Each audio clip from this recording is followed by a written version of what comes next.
केसी वेणुगोपाल जी, Ashok Gehlot ji, doctor Raghu Sharma ji, Jagdish भाई ठाकुर जी, शक्ति सिंह गोहिल जी, सिद्धार्थ पटेल जी, रमेश चेन्नीथाला जी, मोहन प्रकाश जी, मिलिंद दियोरा जी, stage पे Congress party के सब वरिष्ठ नेता, हमारे प्यारे कार्यकर्ता, भाइयों और बहनों, गुजरात के युवाओं, किसानों, प्रेस के हमारे मित्रों, आप सबका यहां बहुत बहुत स्वागत। नमस्कार।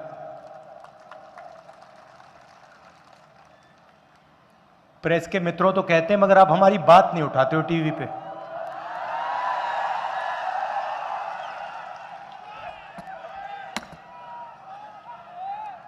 देखो मुस्कुरा रहे हैं, पीछे से रिमोट कंट्रोल है।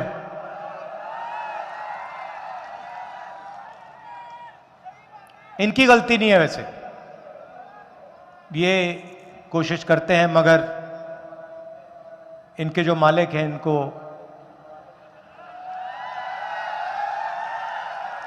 देखो ऐसे कर रहे हैं, देखो ऐसे कर रहे हैं।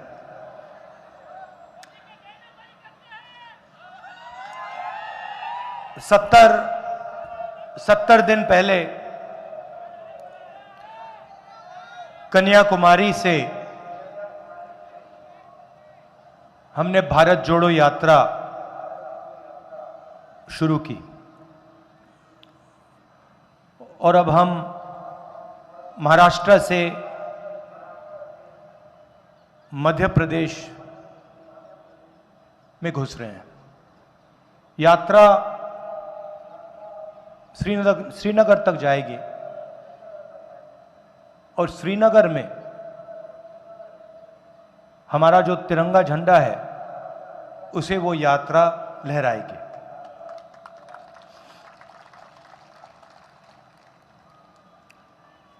तकरीबन 3500 किलोमीटर की यात्रा है। 120 दिन 125 दिन लगने चाहिए। पैदल यात्रा है। बहुत सीखने को मिल रहा है।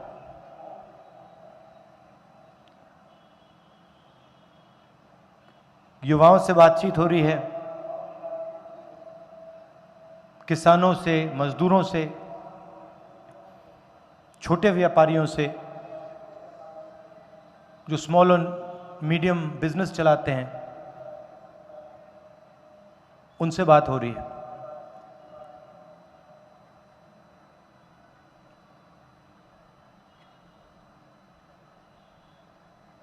बहुत प्यार दे रहे हैं, बहुत मोहब्बत दे रहे हैं। सब जगह लाखों लोग आ रहे हैं। ये टीवी वाले इतना दिखाते नहीं हैं, मगर नदी सी है। रोज 5:30 बजे लोग आते हैं, 6 बजे हम शुरू करते हैं, 8 बजे रात को, 7:30 बजे रात को यात्रा खत्म होती है। अजीब सी बात है, थकान बिल्कुल नहीं होती, बिल्कुल नहीं, क्योंकि पूरी की पूरी शक्ति, जनता की शक्ति हमारी मदद कर रही है। दुख इस बात का है कि यह यात्रा गुजरात से नहीं निकली।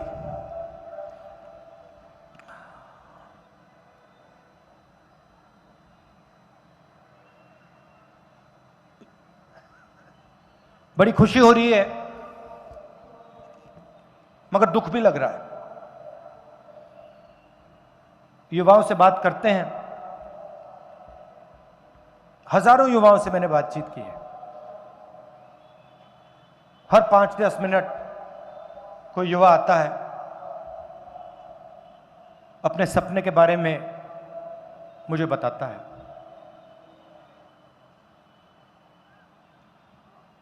कोई कहता है इंजीनियर बनना था,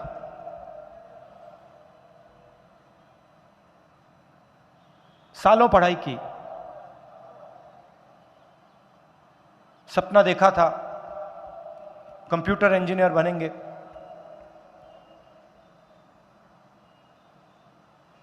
आज मजदूरी कर रहे हैं। कोई कहता है डॉक्टर बनना था, शिक्षा के पैसे दिए, किसी प्राइवेट इंस्टीट्यूशन को लाखों रुपए दिए, आज उबर की गाड़ी चलानी पड़ रही है, पिज्जा डिलीवर करना पड़ रहा है।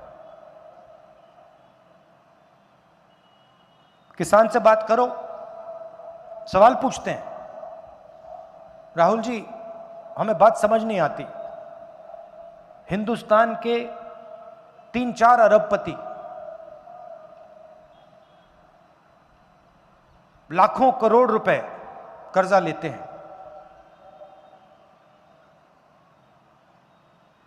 और फिर हिंदुस्तान के सबसे अमीर लोगों का कर्जा माफ हो जाता है। हमने क्या गलती की?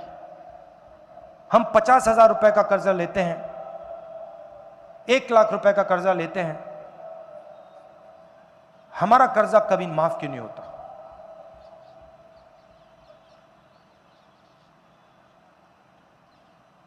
उन्हें जब वो कर्जा वापस नहीं देते तो उसे वो सरकार नॉन परफॉर्मिंग एसेट कहती है, उनके खिलाफ कोई कार्रवाई नहीं होती।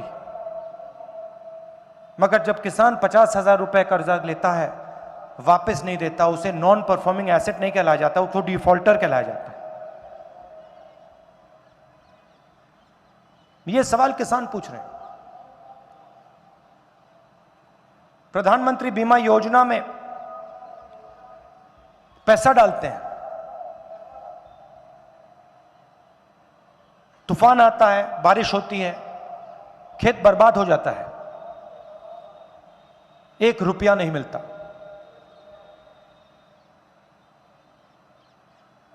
फोन लगाते रहते हैं, नंबर से कोई जवाब नहीं देता, मेल भेजते रहते हैं, इंटरनेट पे मेल भेजते रहते हैं, कोई जवाब नहीं मिलता।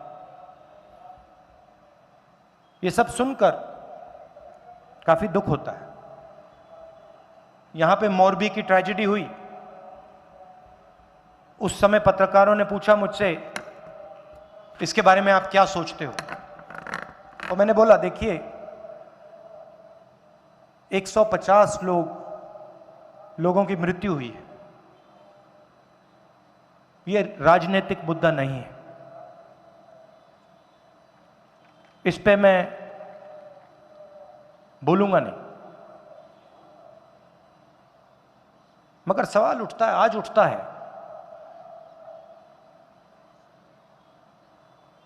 जिन्होंने ये काम किया उनके खिलाफ कोई भी कार्रवाई नहीं, कोई एफआईआर नहीं।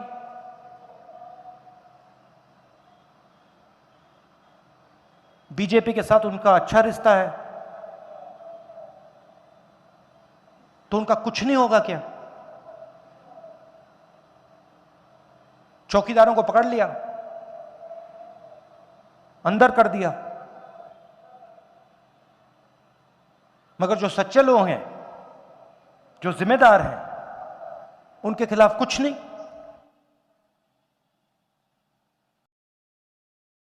और ये गुजरात जो आपका प्रदेश है, स्मॉल और मीडियम इंडस्ट्री का ये सेंटर है, ये आपकी रीढ़ की हड्डी है।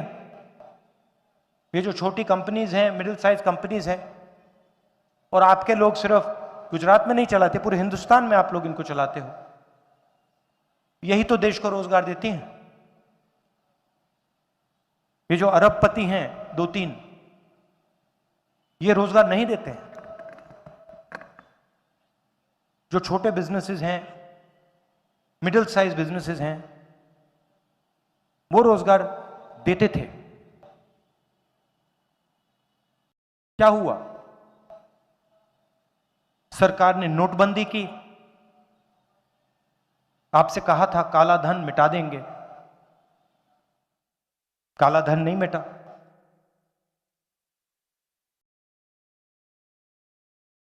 मगर सारे के सारे स्मॉल और मीडियम बिजनेसेस बंद हो गए। फिर गलत जीएसटी लागू की, 5 अलग अलग टैक्स, हर महीने फॉर्म भरो।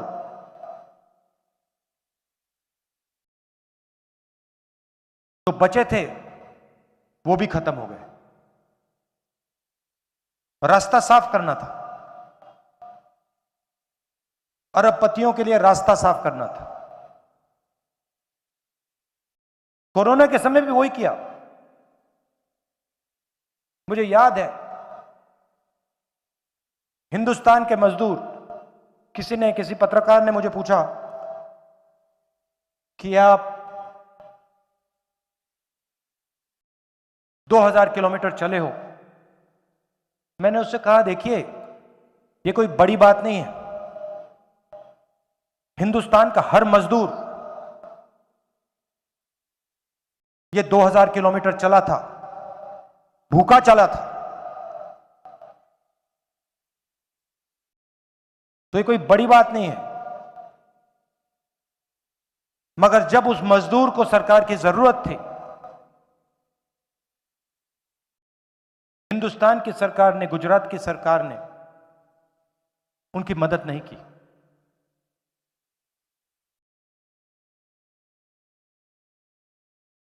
और जब वो मजदूर सड़क पे गिर रहे थे, मर रहे थे, उसी समय बीजेपी की सरकार ने हिंदुस्तान के सबसे अमीर अरबपतियों का लाखों करोड़ रुपए कर्जा माफ किया। जो स्मॉल और मीडियम बिजनेस चलाते थे वो चिल्ला रहे थे, हम बर्बाद हो गए। नोटबंदी हुई, गलत जीएसटी लागू हुई, उसके बाद कोविड आया, मदद नहीं की, सपोर्ट नहीं दी।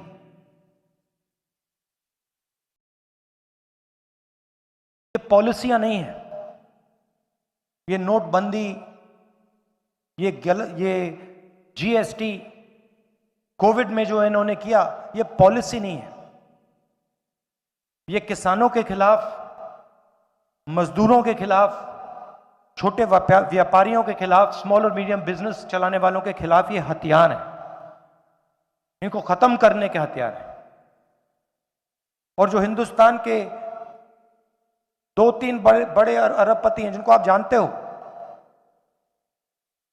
उनके लिए रास्ता साफ करने के हथियार है। वो कोई भी बिजनेस चलाना चाहे चला सकते हैं, जो भी करना चाहते हैं।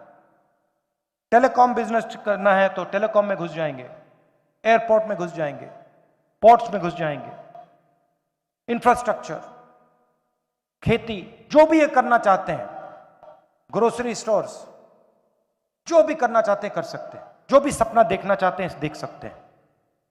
मगर अगर हिंदुस्तान का युवा सपना देखना चाहता है, इंजीनियर बनना चाहता है, तो पहले आप प्राइवेट इंस्टीट्यूशन में जाइए, लाखों रुपए दीजिए, महंगाई सही है, और उसके बाद इंजीनियर मत बनिए, मजदूरी कीजिए। आज इस देश में युवाओं को रोजगार नहीं मिल सकता। 45 साल में सबसे ज्यादा बेरोजगारी हिंदुस्तान में आज है, गुजरात में, बाकी हिंदुस्तान में। पहले जो गरीब लोग हुआ करते थे, पब्लिक सेक्टर में उनको नौकरी मिल जाती थी। आज पूरा का पूरा पब्लिक सेक्टर प्राइवेटाइज हो रहा है। रेलवेज को प्राइवेटाइज कर रहे हैं, बीएचईएल को प्राइवेटाइज किया जा रहा है, ऑयल कंपनीज को प्राइवेटाइज किया जा रहा है। और किसको दिया जा रहा है? उन्हीं 2-3 उद्योगपतियों को। यह आपकी पूंजी है, यह आपका धन है।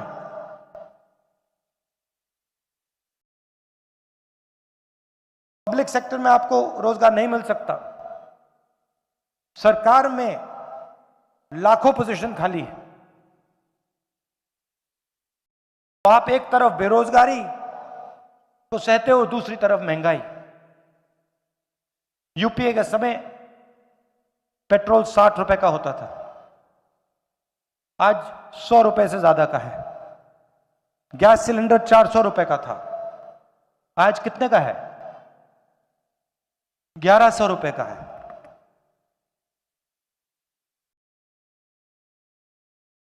दो हिंदुस्तान बन रहे हैं, एक अरबपतियों का, वो जो भी सपना देखना चाहते हैं देख सकते हैं, और दूसरा हिंदुस्तान की गरीब जनता का, किसानों का, मजदूरों का, छोटे व्यापारियों का। हमें दो हिंदुस्तान नहीं चाहिए, हमें एक हिंदुस्तान चाहिए, न्याय का हिंदुस्तान चाहिए।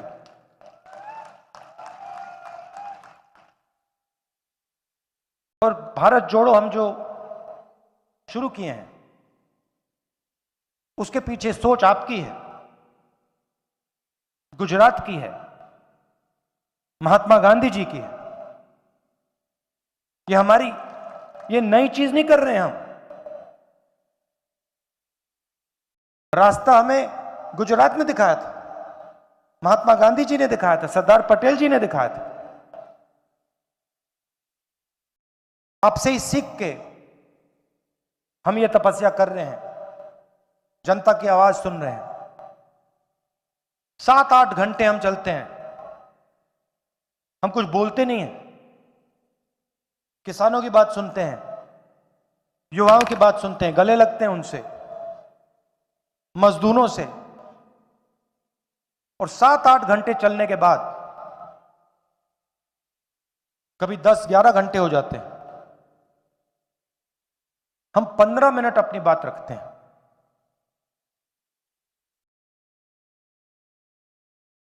शाम का समय है,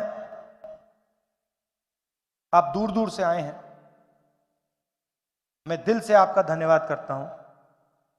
आपने इतना प्यार दिया, इतने प्यार से आपने मेरी बात सुनी, इसके लिए आप सबको बहुत बहुत धन्यवाद। नमस्कार, जय हिंद।